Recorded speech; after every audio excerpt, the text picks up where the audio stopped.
நம்ம அடுத்ததா ரிஷப ராசி பத்தி பார்க்க போறோம். ரிஷப ராசிக்காரர்கள் எந்த கர்ம வினை காரணமா இந்த ஜென்மத்துல அனுபவிச்சுட்டு இருக்காங்க பத்தி ரிஷபத்தை பொறுத்த வரைக்கும்மா நிறைய பெரும்பாலான ரிஷபம் சொல்றது என்ன அப்படின்னா, மேடம் நாங்கள் பிறந்ததுலேருந்தே நல்லா இல்லை மேடம் அப்படின்னு சொல்லுவாங்க. சிலர் வந்து ஏதோ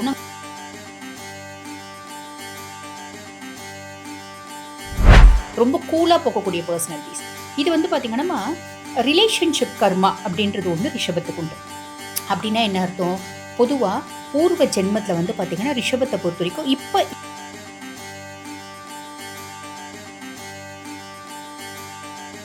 அவங்க இந்த கஷ்டத்துல இருந்து கொஞ்சம் ரிலீஃப் ஆகணும் அப்படின்னா அவங்க என்ன பரிகாரம் பண்ணணும்? பொதுவாக வந்து பார்த்தீங்கன்னா ரிஷபம் எப்பயுமே வந்து அம்பிகை வழிபாடு பண்ணணும். அம்பிகை வழிபாடு பண்ணணும் அப்படின்ற பட்சத்தில்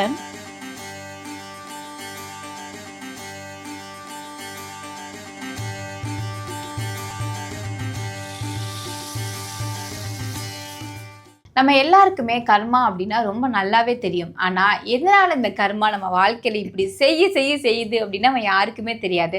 ஒவ்வொருத்தருக்கும் ஒவ்வொரு விதமான கர்ம வினை செயல்பாடுகள் மூலமாக அவங்க கஷ்டப்படுவாங்க. இந்த கர்மானா என்ன, எதனால் அது நம்ம வாழ்க்கைக்குள்ளே வந்துச்சு அப்படிங்கிறத பற்றி ரொம்ப டீட்டெயிலாக சொல்கிறதுக்காக இன்றைக்கி நம்ம கூட டாக்டர் அஸ்ட்ராலஜர் தீபா அருளாளன் மேம் இணைந்திருக்காங்க. உங்ககிட்ட நிறைய விஷயங்கள் கேட்டு தெரிஞ்சுக்கலாம் வாங்க. வணக்கம் மேம். வணக்கம். எப்படி இருக்கீங்க? நல்லா இருக்கேம்மா. நீங்கள் நல்லா இருக்கீங்க? நல்லா இருக்கேன் மேம். மேம் இன்னைக்கு நம்ம வந்து கர்ம வினை பற்றி பார்க்க போகிறோம். எனக்கு இந்த கர்மாவில் வந்து ரொம்ப ஒரு பெரிய சந்தேகம் என்ன அப்படின்னா, எனக்கு மட்டும் உடனே கர்மா வந்து நடந்துருது மேம். ஆனால் நான் கண்கூட பார்க்குறேன் நிறைய பேர் எவ்வளோ பெரிய விஷயம் அசால்ட்டாக பண்ணிட்டு ஜாலியாக சுற்றுறாங்க. இப்போ வரைக்கும் இந்த கர்மா வந்து அஃபெக்ட் ஆகுதா அப்படின்னா ஆக மாட்டேங்குது. எனக்கே டவுட், கர்மாவுக்கு கண் இருக்கா இல்லையா, இல்லை தூங்குதா அப்படின்ற மாதிரி நான் நிறைய தடவை யோசிச்சிருக்கேன். இந்த கர்மா அப்படிங்கிறது வந்து எதனால் நம்ம வாழ்க்கைக்குள்ளே வந்துச்சு, எதனால் வந்து நடக்குது அப்படி ஒரு கேள்விக்கு ஒரு பதில் சொல்லிடுங்க.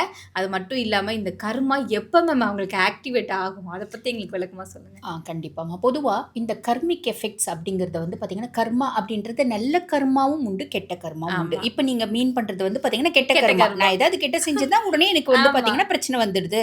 ஒரு சிலர் எவ்வளோ கெட்ட செஞ்சாலும் சந்தோஷமாக இருக்காங்க அப்படின்னு தான் கேட்குறீங்க இல்லையா? யாராலையும் அப்படி சந்தோஷமாக இருக்க முடியாதுமா. நல்லவங்க வந்து கெட்டு போனதா சரித்திரமும் இல்லை, கெட்டவங்க வந்து நல்லா வாழ்ந்ததாகவும் சரித்திரம் இல்லை.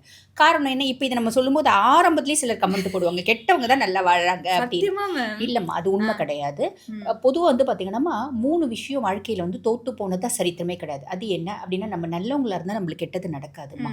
கெட்டது நடக்கிற மாதிரி தோணும், ஆனால் கண்டிப்பாக நம்ம நல்லா இருப்போம். சரிங்களா? 2வது வந்து பார்த்திங்கன்னா நம்மளோட முயற்சியும் உழைப்பும் என்றைக்குமே தோற்று போகாது. 3வது நம்மளோட இறை வழிபாடு தோற்று போனதாகவும் சரித்திரம் கிடையாது. அப்படி இருக்கும்போது நீங்கள் கேட்குற மாதிரி ரொம்ப தப்பானவங்க ஓஹோன்னு வாழறாங்களே அப்படின்ற எண்ணம் இருக்கும்.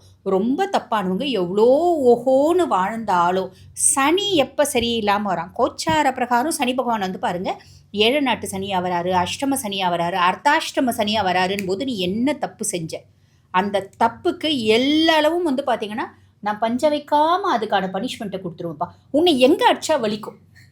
பொதுவாக வந்து பார்த்தீங்கன்னா நான் ஒரு தப்பு செஞ்சேன், என்ன வந்து பாடாப்படுத்துறதை விட என் குழந்தைங்க மேலே இம்பேக்ட் வருது அப்படின்னும் போது, அவங்களோட வாழ்க்கையில் ஒரு ப்ராப்ளம் வருது அப்படின் போது நான் ஒரே முட்டை நொந்து போயிடுவேனா? அப்போ உன்னை எங்கே அடிச்சா வலிக்கும்னு சனிக்கு தெரியும். உன்னை அடித்தா வலி ஜாஸ்தி வருமா, இல்லை உன்னை சார்ந்தவங்களை அடித்தா வலி ஜாஸ்தி வருமா? ஒவ்வொருத்தவங்களுக்கும் ஒரு வந்து பார்த்தீங்கன்னா ஒரு வீக்னஸ் அப்படின்றது இருக்கு. ஒவ்வொருத்தவங்களுக்கு வந்து பார்த்தீங்கன்னா அவங்களோட கேரக்டர் வீக்காக இருக்கலாம். ஒவ்வொருத்தவங்களுக்கு அவங்களோட குணாதிசயங்கள், எனக்கு ஆடம்பரமாக வாழணும், தப்பான வழியில் போகணும், சம்பாதிக்கணும், அந்த மாதிரி ஒரு வீக்னஸ் இருக்கலாம். ஒரு சிலருக்கு வந்து பார்த்தீங்கன்னா என் குழந்தை தான் என்னோட வீக்னஸ். அப்போ அந்த குழந்தைங்க அதான் சொல்லுவாங்க பார்த்தீங்களா, பொதுவாக வந்து பார்த்தீங்கன்னா மாதா பிதா செய்கிற தர்மமும் கர்மமும் மக்களுக்கு அப்படிம்பாங்க. அப்போ நீ நல்லா கூட வாழ்ந்துடலாம்ப்பா, உன் குழந்தைங்க உன் வம்சம் நல்லா வாழணும் இல்லையா? அப்போ நீ நினைக்கிறது தப்புமா. இங்கே சனி எப்போ இந்த மாதிரி வரானோ அப்போ க்ளீனாக அதுக்கான பனிஷ்மெண்ட் கொடுப்பா. அதுக்கும் மேலே சுய ஜாதகத்தில் தசை நடக்குது பற்றியா? தசை நடக்கும்போது சனி தசை அப்படின்னு வரும். 19 ஆண்டு காலம் உன் சுய ஜாதகத்தில் சனி வந்து எக்ஸலண்ட்டாக இருந்தாலும் கர்மிக் எஃபெக்டான பாடத்தை கொடுத்துருவான். நல்லதும் கொடுப்பான், கெட்டதும் கொடுப்பான். சுய ஜாதகத்தில் இன்னும் சனி கெட்டு போயிருந்தா நீ என்னென்னலாம் நல்ல கர்மாக்களை விட்டுட்டு கெட்ட கர்மாக்கள் செஞ்சுருக்க, அந்த கெட்ட கர்மாக்களுக்கான பலனை முழுசும் வந்து பார்த்திங்கன்னா கொடுத்துருவான். அதை வந்து நம்ம அனுபவிச்சு தான் ஆகணும். அதனால தான் நம்ம ஒவ்வொரு நாளும் நம்ம நிற்கும் போதும் நடக்கும் போதும் பேசும்போதும் ஒரு செயலை செய்யும் போதும் நமக்கு மேலே ஒருத்தவன் இருக்கான்ப்பா, நம்ம வந்து பார்த்தீங்கன்னா நம்ம ஹானஸ்ட்டாக இருக்கணும் அப்படின்ற எண்ணங்களோடு நம்ம வாழறோம் அப்படின்னாமா சின்ன சின்ன கஷ்டங்கள் வரும் தான். அதுக்கும் மேலே பெருசாக வந்து ஒரே முட்டை நம்ம மூளையில் உட்காந்துற மாதிரி ஒரு சூழ்நிலை ஏற்படாது. ஏற்படாது. Okay ma'am. ஓகே. கர்மா பத்தி ரொம்ப டீட்டெயிலாவே சொல்லிட்டீங்க. அது மட்டும் இல்லாம இப்ப 12 ராசிக்காரர்களுக்குமே அவங்க எதன் அடிப்படையில இந்த கர்ம வினை வந்து அனுபவிக்கிறாங்க அப்படிங்கிறத பத்தியும் சொல்லுங்க. அது மட்டும் இல்லாம அ இந்த இந்த ராசிக்காரங்க வந்து இந்த கர்மா பண்ணதுனால தான் அவங்க இந்த ராசியில வந்து இந்த ஜென்மத்தில பிறந்திருக்காங்க அப்படிங்கிறத பத்தியும் ஒரு விளக்கம் இருந்தா அத பத்தியும் குடுத்துருங்க மேம்.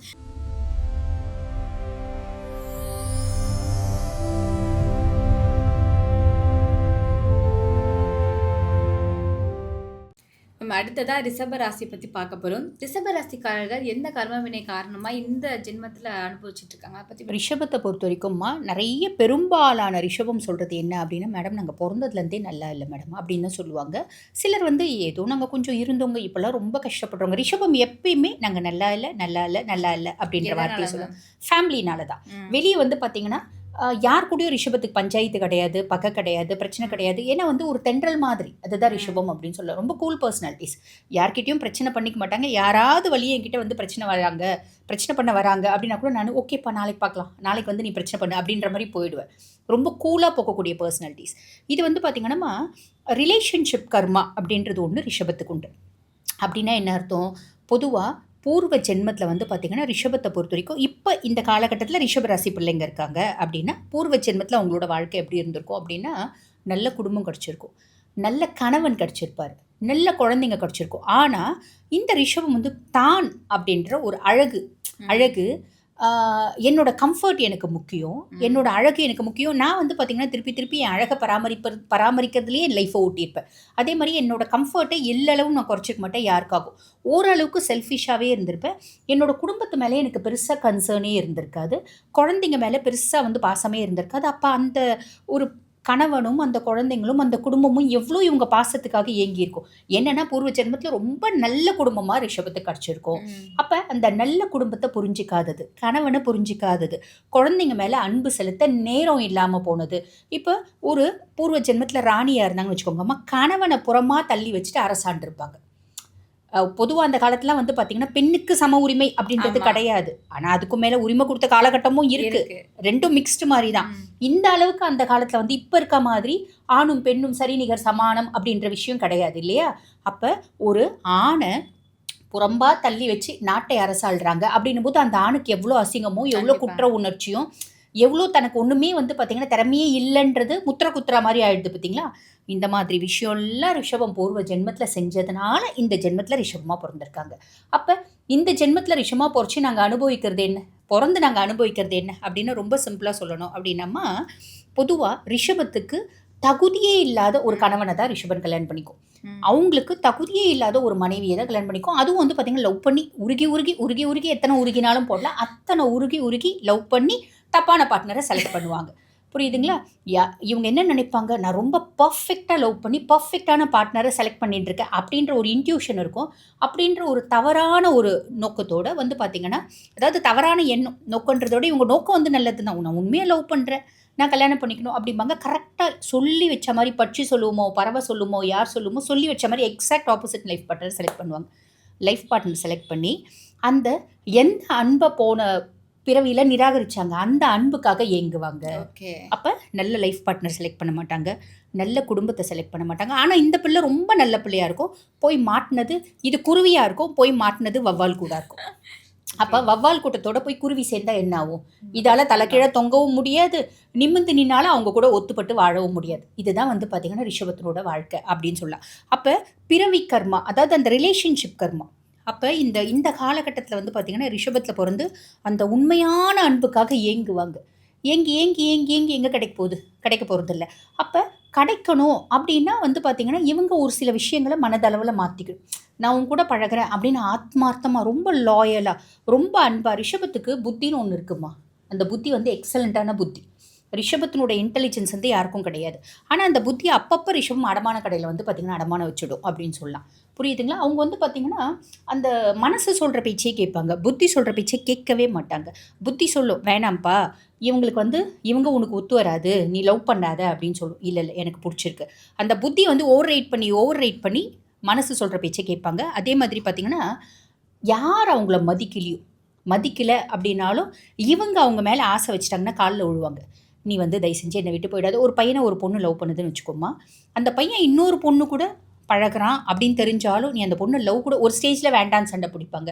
அதுக்கப்புறம் அவன் உன்னை ஓவர் ரைட் பண்ணிவிட்டு அந்த பொண்ணை தான் வந்து பார்த்தீங்கன்னா கல்யாணம் பண்ணிக்கணும், அவ கூட தான் ரொம்ப இன்டிமஸியாக இருக்கும் அப்படின்னு போகிறான்னா, நீ அவ கூட பழகு என்ன விட்டுறாது அச்சோ அப்படின்னு கெஞ்சுவாங்க. அதாவது அந்த உண்மையான அன்புக்காக கடைசி வரைக்கும் கெஞ்சி கெஞ்சி கெஞ்சி கெஞ்சி கெஞ்சி கெஞ்சி ஏமாந்து நிற்கிற ராசி எது அப்படின்னா ரிஷபம் அப்படின்னு சொல்லலாமா. அதே மாதிரி தான் எந்த அளவுக்கு கணவர்கிட்ட பாசத்தை எதிர்பார்க்குறாங்களோ அதே அளவுக்கு குழந்தைங்க கிட்ட எதிர்பார்ப்பாங்க. குழந்தைங்க கிட்டேருந்தும் அந்த பாசம் கிடைக்காது. ஏன்னா பூர்வ ஜென்ம கர்மிக் எஃபெக்ட் தொடரும் அப்படிலாம். எந்த உறவுகளும் ரிஷபத்துக்கு நல்ல உறவுகளாக இருக்கா? எனக்கு தெரிஞ்சுமா என்னோட 17 இயர்ஸ் ரிசர்ச்சில் நான் பார்த்தது 10% தான் வந்து பார்த்தீங்கன்னா ரிஷபம் நல்லா இருக்காங்க, நல்ல உறவுகளோட அப்படின்னு சொல்லாமல். அப்படி தான் ஓடுது ரிஷபத்துக்கு. நீங்க சொல்லும்போது ரிஷபத்தோட நிலைமையை பார்க்கும்போது ரொம்ப கஷ்டமா இருக்கு. கேட்கும் போது கஷ்டமா இருக்கும். ஆனா எந்த ஒரு ரிஷபத்தை நீ பார்த்தியானாலும் இவ்வளோ கஷ்டத்துல இந்த பிள்ளை இருக்கா அப்படின்னு தெரியாது. ஏன்னாம்மா ஒரு 500 ரூபாய் கொடுத்தீங்களான்னா கூட அது அழகா ட்ரெஸ் வாங்கி போட்டு, ஒரு கோணி பையே நீ கொடுத்தியானா கூட ரிஷபத்துக்கிட்ட அழகா ட்ரெஸ் தைச்சு போட்டு அதுக்கு மேட்சிங் அக்சசரிஸ்லாம் போட்டு, அட சூப்பர்ப்பா இந்த ட்ரெஸ் எங்க ஒரு 10,000 கொடுத்து வாங்கியிருக்குமா இந்த பிள்ளை அப்படின்ற மாதிரி ஒரு இமேஜை கிரியேட் பண்ணும். காரணம் என்ன அப்படின்னு சுக்கிரனோட ராசி, அதுக்கும் மேலே சந்திரன் உச்சமடையக்கூடிய ராசி. அப்போ இவங்களுக்கு அழகு ரொம்ப பிரதானம். எவ்வளோ மனசில் கஷ்டம் இருந்தாலும் வெளில வரும்போது ஜம்முன்னு வருவாங்க. யாருக்கும் தெரியாது ரிஷபம் இவ்வளோ கஷ்டப்படுதா அப்படின்னு. நான் கேட்கும்போது ரொம்ப கஷ்டமா இருக்கு. ஸோ இப்போ அவங்க இந்த கஷ்டத்துல இருந்து கொஞ்சம் ரிலீஃப் ஆகணும் அப்படின்னா அவங்க என்ன பரிகாரம் பண்ணணுமா? பொதுவாக வந்து பார்த்தீங்கன்னா ரிஷபம் எப்பயுமே வந்து அம்பிகை வழிபாடு பண்ணணும். அம்பிகை வழிபாடு பண்ணணும் அப்படின்ற பட்சத்தில் வீட்டு பக்கத்தில் எந்த அம்பிகை கோயில் இருக்குது அப்படின்னாலும் பௌர்ணமி தோறும் அம்பிகையை போய் பார்த்துட்டு வர்றது அப்படின்றது நல்ல பலன்களை கொடுக்கும்மா. அதே மாதிரி தினம்தோறும் வீட்டில் மைஷாசுர மர்தினி ஸ்லோகம்னு இருக்குது. ஐகிரி நந்தினி நந்தித மேதினி விஸ்வ வினோதினி நந்தனுதேன். நட்ராத்திரி 2 மணிக்கு நீ எந்திரிச்சு உட்காந்து படிக்கிற அப்படின்னா கூட உனக்குள்ள ஒரு உத்வேகம் வரும், தூக்கம் காணாமல் போயிடும். அந்த அளவுக்கு ஒரு எந்துவான ஸ்லோகம் அது. It's a Mantra for success, not only for success. பொதுவாக ஒரு பர்சனை சுற்றி 4 டாக்ஸிக் பர்சன் இருக்காங்க அப்படின்னா ரிஷபத்தை சுற்றி 400 பேர் இருப்பாங்க. ஐயா நீ பழகிறவங்க எல்லாருமே டாக்ஸிக் தாயா, அப்போ நீ என்ன தான் பண்ண முடியும்? ஒன்றும் பண்ண முடியாது. நீ அம்பிகையை வழிபாடு பண்ணுற அப்படின்னா உனக்கு கேடு விளைவிக்கணும் அப்படின்னு ஒருத்தவங்க வராங்க அப்படின்னா அவங்க கிட்ட போவாங்க. அம்பிகை காத்து ரட்சிப்பா, அந்த ஆரா நம்மளை சுற்றி எப்பயுமே இருக்கும். ஸோ அம்பிகை வழிபாடு எப்பயுமே ரிஷபம் வந்து பார்த்திங்கன்னா என்ன நினைக்கிதோ அந்த நீ இதுக்காக தான் பிறந்த, நீ சாதிக்கிறதுக்கு தான் பிறந்த, இது ஃபேமிலின்றது உனக்கு 2வது, உன்னோட ப்ரையாரிட்டி நீ சக்ஸஸ் ஆகணும் அப்படின்றது அம்பிகை வழிபாடு உணர்த்திட்டே இருக்கும்மா. ஸோ அம்பிகை வழிபாடு ஆல்வேஸ் பெஸ்ட். Okay ma'am. பரிகாரம் சொன்னீங்க. எந்த கோவிலுக்கு போயிட்டு வரும்போது அவங்களுடைய கர்மவினை கொஞ்சம் கம்மியாகும்? காஞ்சி காமாட்சி கோயில்மா. இந்த காஞ்சிபுரத்தில் இருக்க காமாட்சி தாயார் இருக்க பற்றியா, அவளை போய் வழிபாடு பண்ணுறோம் அப்படின்னும் போது பொதுவாக காமாட்சிக்கு வந்து ஒரு கண் மகாலட்சுமி, ஒரு கண் சரஸ்வதி, 3 தேவிகளோட மொத்த ஸ்வரூபம் தான் காமாட்சி தாயார். அவளை போய் வழிபாடு பண்ணிட்டு வரது ரொம்ப நல்லதுமா. Okay ma'am. இன்னைக்கு ரிஷப ராசிக்காரர்கள் வந்து பூர்வ ஜென்மத்தில் என்ன பண்ணதுனால இப்போ இவ்வளோ கஷ்டப்படுறாங்க அப்படிங்கிறத பற்றி ரொம்ப அழகாக சொன்னீங்க. ஆனால் எனக்கு கேட்கும்போது ரொம்ப கஷ்டமாக இருந்துச்சு. என்னடா இது இவங்க இவ்வளோ கஷ்டப்படுறாங்களா அப்படின்னு. ஸோ அவங்க அந்த கர்மவினையிலேருந்து கம்மியாகிறதுக்கு என்ன பரிகாரம் பண்ணணும், எந்த கோவிலுக்கு போயிட்டு வரணும் அப்படிங்கிறத பற்றி ரொம்ப டீட்டெயிலாக சொன்னீங்க. நன்றி மேம். நன்றி.